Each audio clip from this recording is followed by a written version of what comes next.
So we have all of our materials here ready to start our self-portrait. So I'm going to start with some clothes, and I'm going to start with this pink top here, this peachy colour, which I think will make a nice background. And I'm using the collar down at the bottom, and I'm just going to fan it out and fold it over to make a face shape. And face outlines are kind of a bit of an oval shape, and everyone's face shape is different. So if you have a mirror, you could look in a mirror to see what your face shape is, or you can touch as well. So I'm thinking the way my chin kind of points down, so I'm just going to gather that like that. There we go. And then the next bit I'm going to focus on is my hair. I think I'm going to use a cardboard for this. So I'm going to, and like I said before, the great thing with your cardboard, if it's on the recycling, is you can rip it as you place it down. Now I have, put this on here, and I've got a fringe. So when you're when you're creating your self-portrait, to think about your defining features. So that could be what your hairstyle is, what your colour your eyes are. If you've got earrings in, you can add your ears and you can add some earrings in, so that it could look, to make it look a bit more like you. And as we do this activity, what we are doing, as we're being creative with our resources, is we are problem solving. So we are finding ways to use objects and materials in new ways.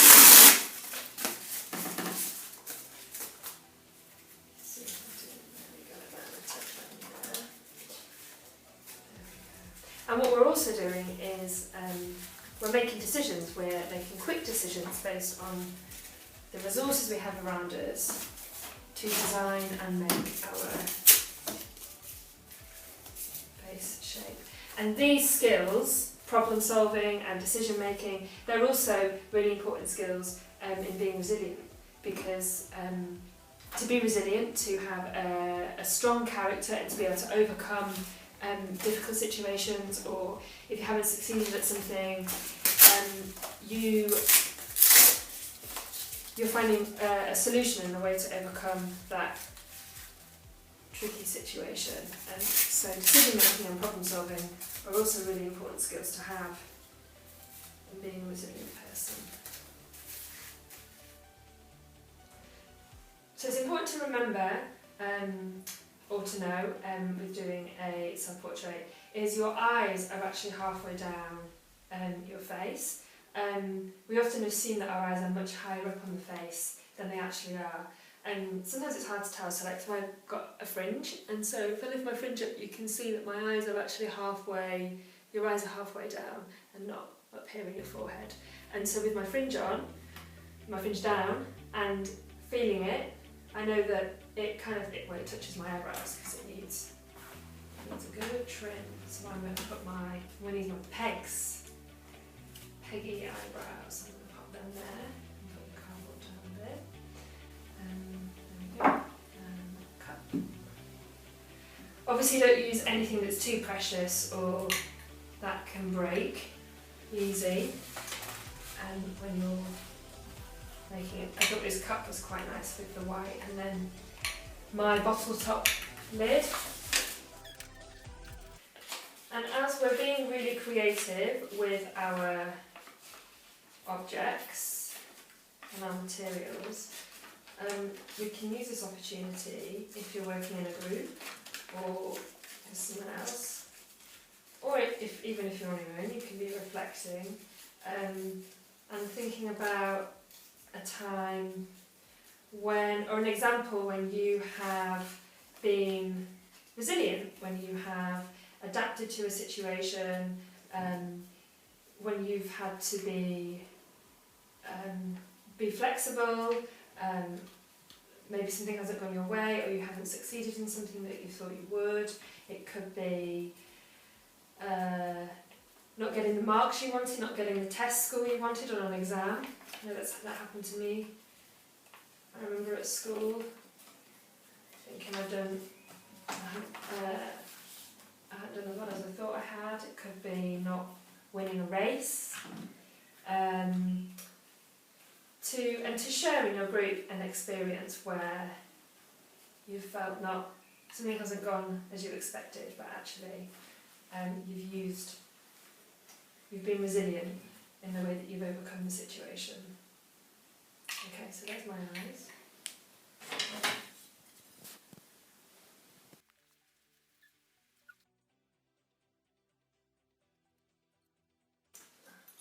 Now this might not work, but that's okay if it doesn't work, because I can change my material. I can adapt to the situation.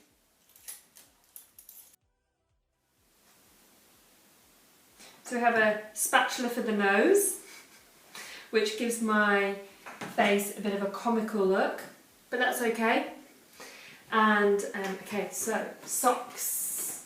I'm going to use my socks. I'm going to pull this out a bit, because again, another misconception when we do a self-portrait is that our mouth is that we forget we've got a chin sometimes, and that actually there's the skin, there's the chin below the mouth, so our mouth isn't kind of here, it needs to be in the middle. And this whole process has been adapting and changing the shape of our materials, and I hope, it's been a space to reflect and think about experiences you've had yourself.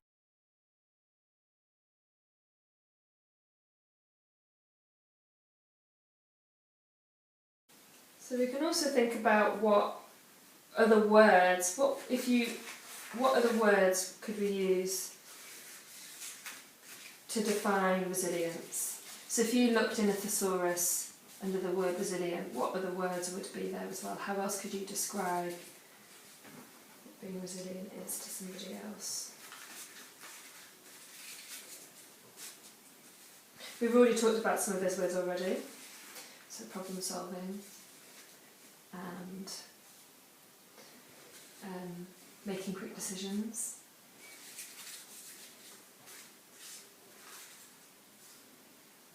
If you've been working in a small group and sharing your stories and experiences of being resilient, then you're already supporting each other, and that's a huge part of being resilient, is finding ways to support each other.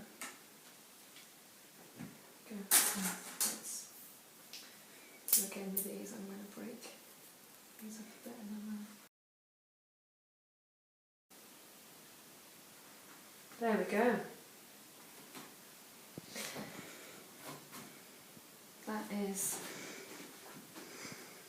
That's a version of me out of milk bottles, clothes, cardboard and a sock. So here's the finished self-portrait of myself. I'd love to see what you create using your everyday materials and how creative you've been with what you have around you. So if you want to take a photograph of your creation and send it to us, that would be brilliant. I'd love to see your self-portraits. Or you could do a quick drawing or sketch of it as well, and even write down the materials you used to create yours.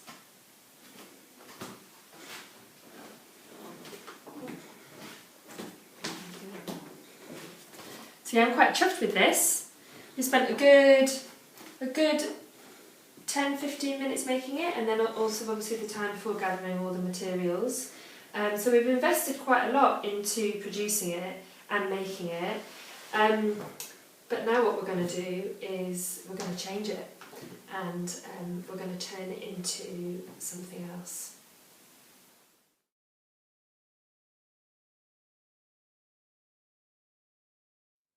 There we go.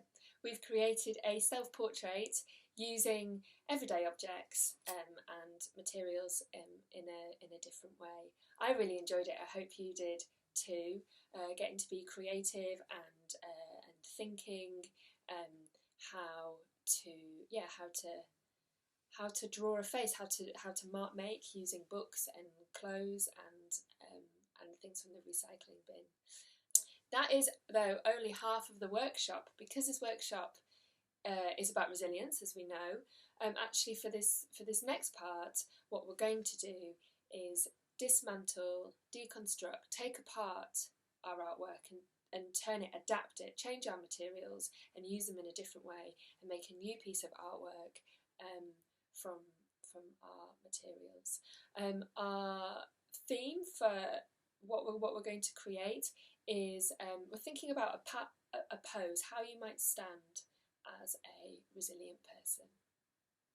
So for this part of the workshop, we're going to think of some power poses, some positions we would stand in or sit in, where if you looked at that person, you would go, that person is resilient, that person is showing great strength of character, that person is strong, that person has overcome some struggles, and they are confident in who they are.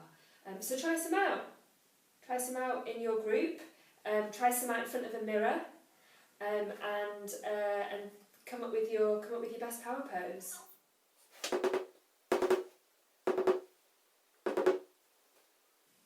I like this one. This is a good one. Hand on the hip, head held high, shoulders back. A bit like a superhero. I'm going to use this one. So now we have an idea of how we might rearrange our materials. It's time to get creative again and to get cracking. So I suggest to pause the video here and to dismantle and rearrange and rework your artwork into a new piece.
There we go.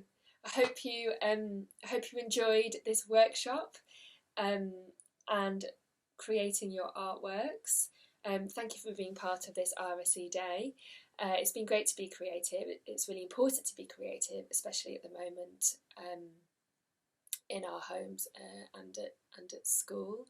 But I mean, the workshop doesn't even have to end here. There's nothing stopping you from dismantling the resilient pose you've created and turning it into a new artwork. Maybe you could think of somebody, a celebrity or somebody locally who you feel is a resilient person, has shown great strength in this current situation, and you turn your materials into a portrait of them.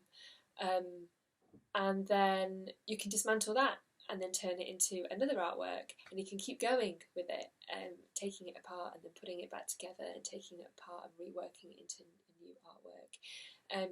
In the same way that being a resilient person is something that you build upon and you get stronger with each time. So for each struggle and each difficult situation we find ourselves in, when we overcome it, we find ourselves much stronger than before. So feel free to continue this activity for as long as you want. But that's it from me. Thank you very much. Thanks for taking part. Bye!